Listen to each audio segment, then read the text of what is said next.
Okay, this one is Consciousness and Religion by me, Andrew Atkin, and dedicated to Muslims, Christians, and atheists. The great assumption is that the brain generates the consciousness itself. We buy that assumption because we notice that consciousness directly correlates to neurological activity. However, the only proof is the correlation, and the correlation does not at all mean that the neurological activity is causative in itself. Let me give a simple example. Imagine putting someone's head in a box, and in that box is an LCD screen displaying a movie.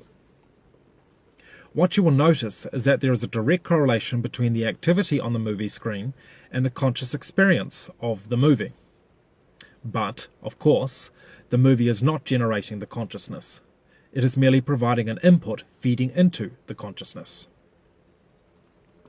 So there is the question.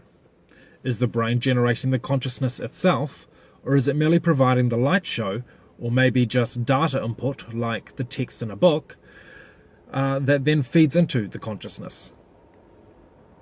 The honest answer is we don't know. And we can't, obviously, know. But if we first take the assumption that the brain is the generator of the consciousness, we can make some logical tests for that idea to see if it stacks up. I have 4 thought tests that contradict the idea that the brain generates the consciousness. And I will begin with my favorite insight. A difficult insight, but try to focus on this. Take 1 second in time. Cut it up into 1 billion pieces. 1 billion 1/1000ths of a second. Now, consciousness must have been achieved in at least some of those billionths of a second, right? So here is the next question. What was the brain doing in any given one of those conscious billionths of a second to achieve a conscious state? The answer is almost nothing. Only a few neurological processes occur within 1 billionth of a second, yet it, supposedly, computed outer consciousness. No. Computational processes require time to function, to achieve their complexity, in effect. And consciousness exists within what is ultimately an infinitely small point of time, an immediate now. So you cannot compute a consciousness, at least with respect to computation as we know it. 2. If the consciousness is in fact the brain itself, then is it a different consciousness when the alive brain is made up of different sets of firing neurons? Is it a different person when a different set of neurons are in operation?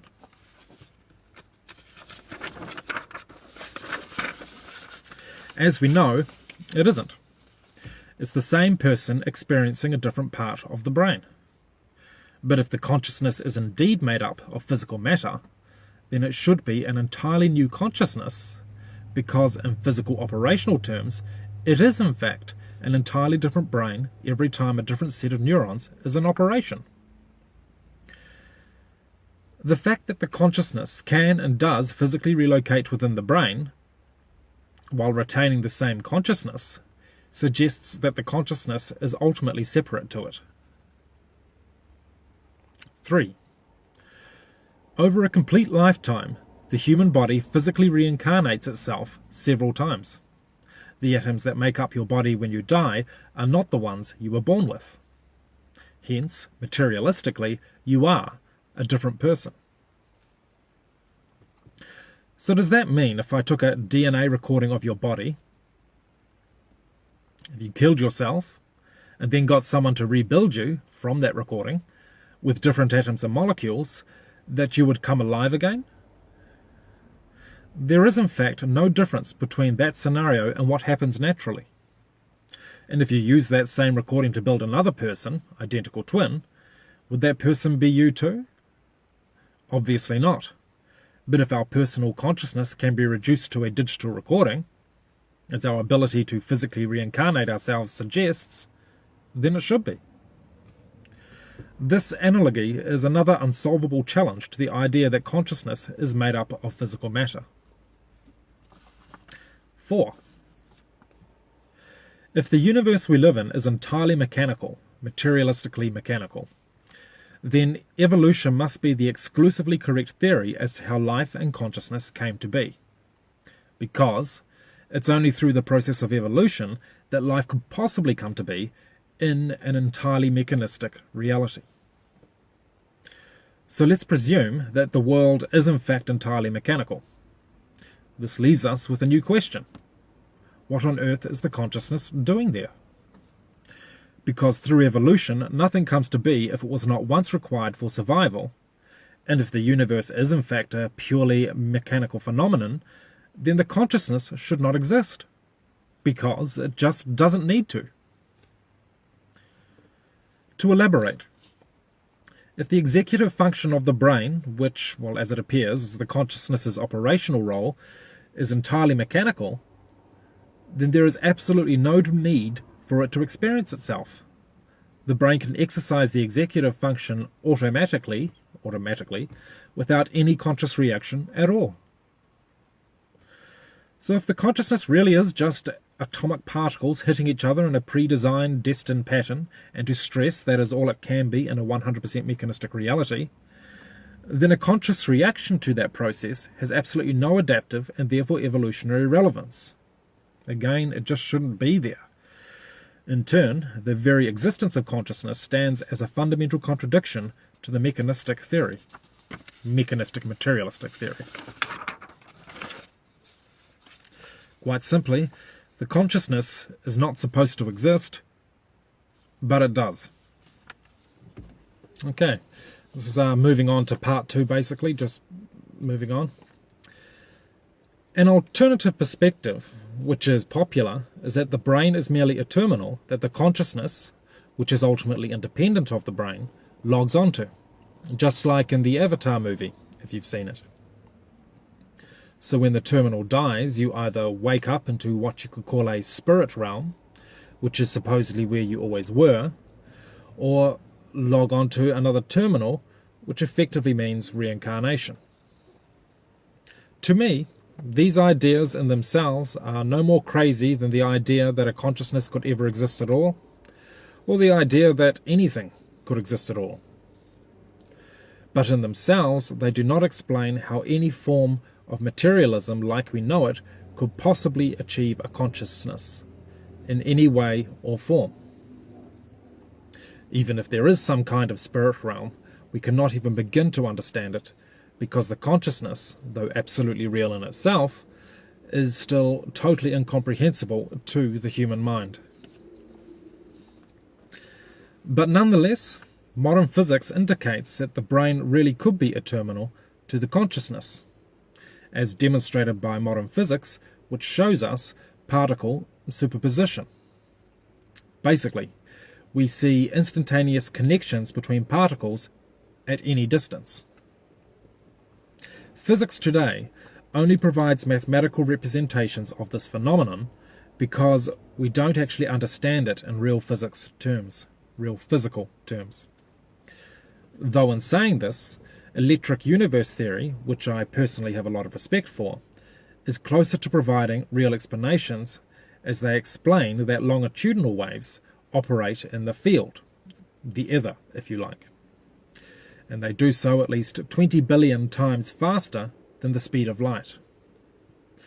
Electric universe theorists claim that the speed of light is an artificial speed limit, assumed by Einstein. And they are right. The idea that nothing can travel faster than light is indeed, ultimately, only an assumption.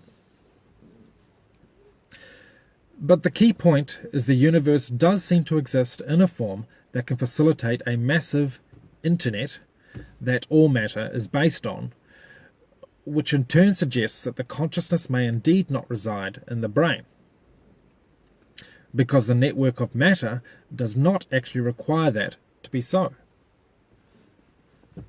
In the same way that, information processing on your computer doesn't have to happen on the computer. That can happen in the internet and the cloud.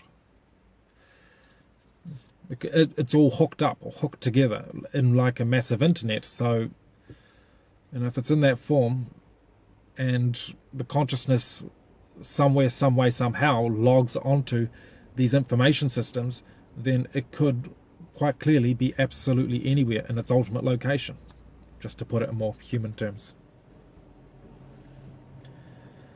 But regardless of how the field does or does not work, the truth is no materialistic model that we can conceive of can explain how the consciousness itself can exist.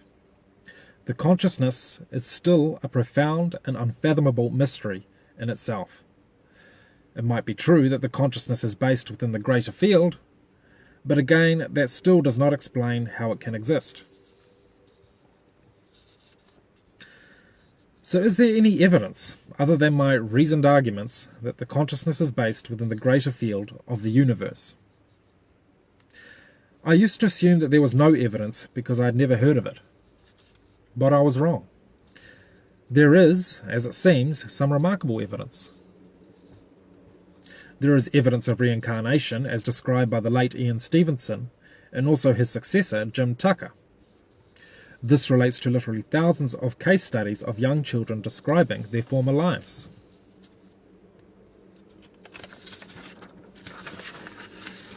Their former lives from between about 2 to 6 years of age.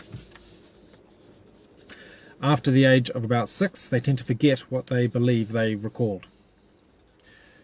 Stevenson and Tucker's research has shown that many of these cases have been verified, and often in striking ways. This is a whole other topic, and the reader can do their own investigation about it online. There's no way I can fit this into a little video here. There is also evidence of a possible afterlife, which translates to consciousness not being based in the brain, with near-death experiences, NDEs as they are called, which are also now academically researched, and also other phenomena associated with occurrences around people's deathbeds. But again, this is another topic that the listener can independently explore. Okay, this is part 3. We're going into religion. From here, I want to talk about religion. First, I will start with the great modern faith called atheism. Atheism is a faith because it begins with the assumption that the material world that we observe and measure is all that there is. This is not a scientific position, it is a faith position. Just because something is not directly seen does not mean it does not exist. Electricity and electromagnetism, for example, once never existed because we could not see it or detect it. We now know that electricity is central to the material universe as we know it. In fact, everything that is material may ultimately be electrical at its base. Atheism may not be as popular as it appears either. The easiest way for a scientist to appear to be objective and realistic is to simply claim to be an atheist. But true private opinions may be different, and I know they often are.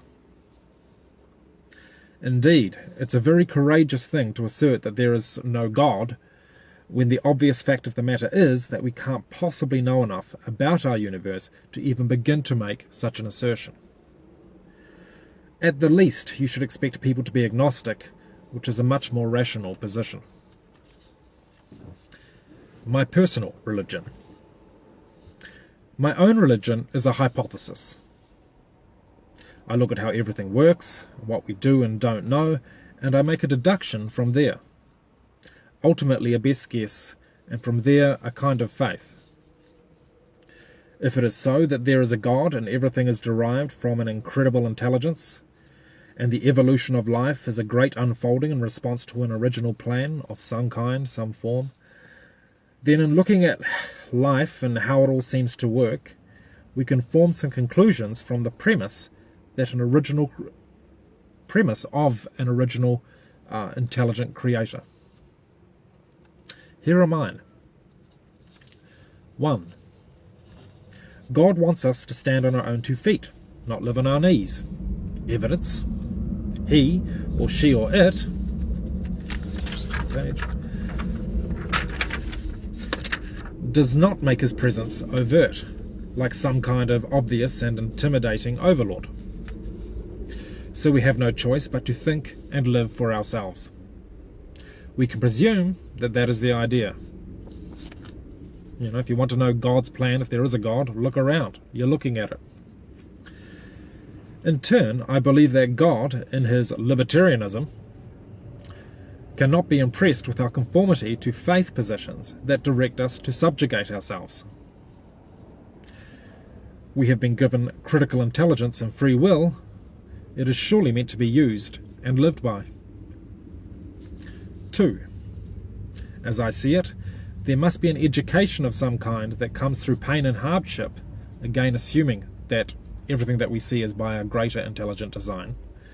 There must be an education behind it, because that is the only way a non-pathological God could justify exposing conscious beings to what looks like such severe injustice from birth. And note, it is indeed true that by experiencing pain yourself, you come to understand and empathize with the pain of others. Pain can be a difficult but profound educator. Indeed, this is a topic I know a great deal about. When people feel their repressed pain, their repressed traumatic pain from childhood, in regressive psychotherapy, they get an education on the humanities like no other. Those who have truly felt their pain cannot hurt others like they were hurt. 3. If we are here not to just live, but to learn, then it makes sense that we might require more than a single lifetime to achieve that end. If it makes sense for us to be here once, then why not again? So this is my outlook in its most basic form, and I suppose my religion, or should I say my religious philosophy. For more complex reasons, which I have not gone into, it makes the most sense to me. I have no interest in any kind of Bible or Quran, because these things were written by men, and men who merely claimed to be channeling God, like so many false prophets and delusional liars. To a rational mind, those ancient texts can only be seen as patently unreliable, and almost certainly a mere mechanism for social control. But what was written by God, if there is one, is my own body, mind, and soul. So before anything, I will listen to this. I believe that your own heart is the true Quran, so to speak. As for heaven, I like to think this is something for humanity to create for itself on earth. I am not interested in a religion of abandonment.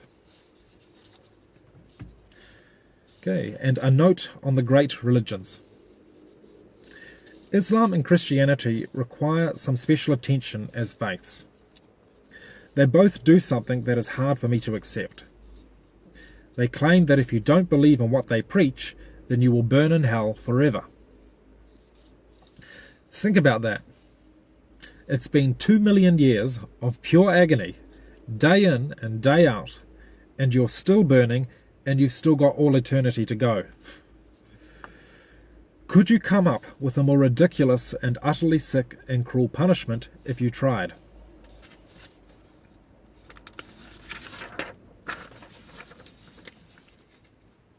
Would you ever wish this on any conscious being there ever was, if you were God? I certainly wouldn't.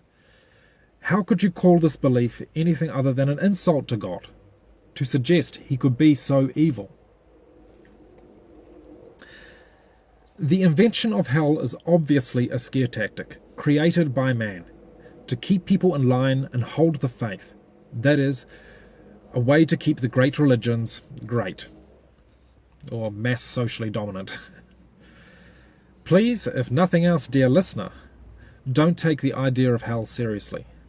Basing your life on terror, on the terror of hell, is crazy and no way to live. No higher being could ever conceivably wish for that. And finally, on evil. Everyone does their best on this earth in their own way. Evil is ultimately just blindness or desperation. People, to varying degrees, can't see or feel the meaning of what they are doing. ISIS, for example, really do think they're on the side of good when they cut off the heads of infidels and execute honor killings, etc. They are not evil, they are blind. They view the world through their faith to such a degree that they can neither see nor feel the true horror of what they do. Though people must be accountable for their actions, of course, right or wrong, no one deserves ultimate damnation. People are afraid and immature, often tragically, but in their heart of hearts they are not ultimately evil. Even Jesus knew that. Thank you.